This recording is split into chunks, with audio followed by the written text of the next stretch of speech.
Direktur Utama PT ASDP Indonesia Ferry Persero Heru Widodo mengatakan jumlah pemudik yang menyeberang melalui Pelabuhan Merak ke wilayah Sumatera pada H-5 Lebaran mencapai 41.000 orang.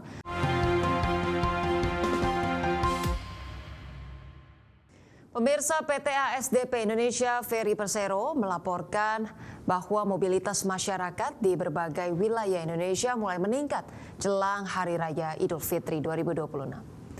Direktur Utama PT ASDP Indonesia Ferry Persero Heru Widodo mengatakan jumlah pemudik yang menyeberang melalui Pelabuhan Merak ke wilayah Sumatera pada H-5 Lebaran mencapai 41.000 orang, turun sekitar 11% dibandingkan periode yang sama di tahun lalu yang mencapai lebih dari 47.000 pemudik. Sementara itu total kendaraan yang telah keluar dari Jawa menuju Sumatera mencapai 10.000 atau turun 14% dibandingkan tahun lalu yang bisa mencapai 14.000 kendaraan. Heru memproyeksikan puncak arus mudik Lebaran terjadi pada 18 hingga 19 Maret 2026 dan pola pergerakan pemudik diperkirakan masih sama seperti tahun sebelumnya, yaitu meningkat setelah waktu berbuka puasa hingga menjelang subuh. Ini kalau dibandingkan dengan tahun lalu dengan periode yang sama ya, H-5 tahun lalu, ini turun 11,6% dari 47.193 orang. Ini untuk wilayah dari Jawa menuju Sumatera. Lalu kemudian untuk kendaraan roda 2 ini 4.241 unit, naik 11,6% dari 380 unit di periode yang sama, H-5 tahun lalu. Lalu kemudian untuk kendaraan roda 4 berjumlah 5.539 unit atau turun 23,1% dibandingkan periode yang sama di tahun yang lalu atau H-5 tahun lalu. Lalu kemudian untuk bis 274 unit naik 12,3% dari 244 unit.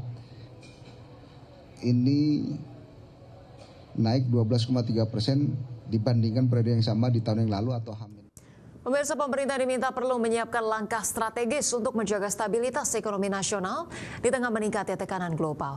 Salah satunya dengan mengarahkan belanja negara pada sektor produktif sehingga mampu mendorong pertumbuhan ekonomi dan meningkatkan penerimaan negara. Pemerintah Indonesia perlu menyiapkan langkah strategis untuk menjaga stabilitas ekonomi nasional di tengah meningkatnya tekanan global.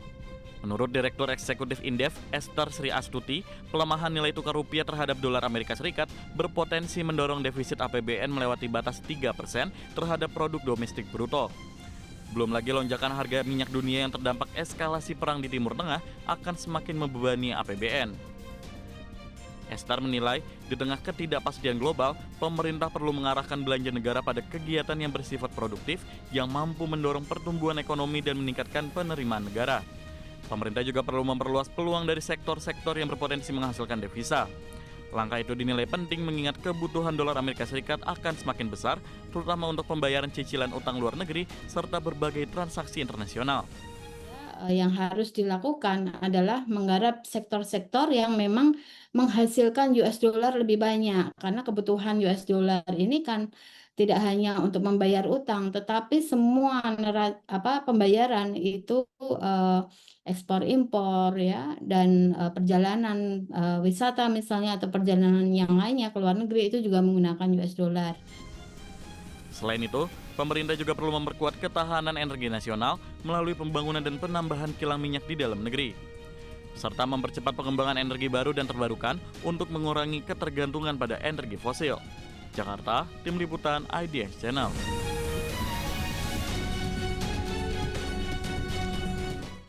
Sementara itu, pemirsa, Wakil Rakyat di DPR RI meminta pemerintah memastikan stok BBM nasional aman dan tersedia di saat arus mudik di tengah kenaikan harga minyak dunia. Anggota Komisi 6 DPR RI Ahmad Baidowi mengingatkan pemerintah untuk memastikan ketersediaan BBM tetap terjaga, terutama dalam periode mudik yang menjadi tradisi masyarakat Indonesia setiap tahun. Menurutnya, konflik di Timur Tengah berpotensi mempengaruhi rantai pasok energi global, termasuk berpotensi kurangnya ketersediaan bahan bakar minyak di berbagai negara termasuk Indonesia.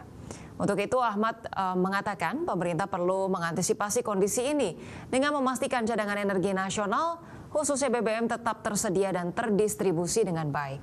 Hal ini sangat penting agar mobilitas masyarakat tidak terganggu, terutama saat musim libur dan arus mudik. Ini apalagi menghadapi Lebaran ini jelas ya membutuhkan stok dari energi kita khususnya BBM ini agar jangan sampai terganggu mobilitas masyarakat kita yang mau mudik. Karena ini adalah tradisi kita, budaya kita yang tidak bisa dihilangkan karena ini sudah jadi budaya kita.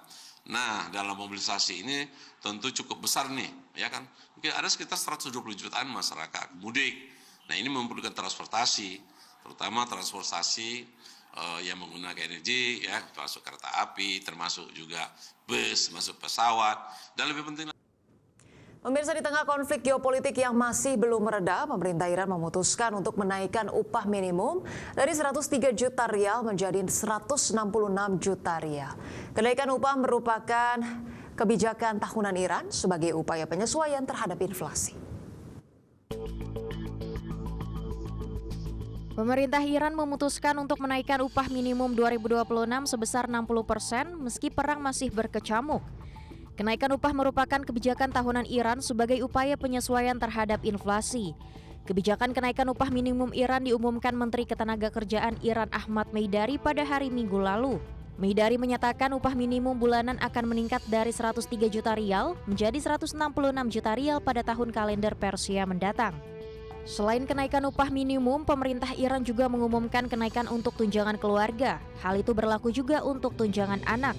Adapun inflasi di Iran terus melonjak di tengah tekanan sanksi Amerika Serikat dan mitranya. Sementara nilai tukar rial Iran juga terus merosot, di mana rial Iran saat ini diperdagangkan sekitar 1,47 juta rial per dolar Amerika.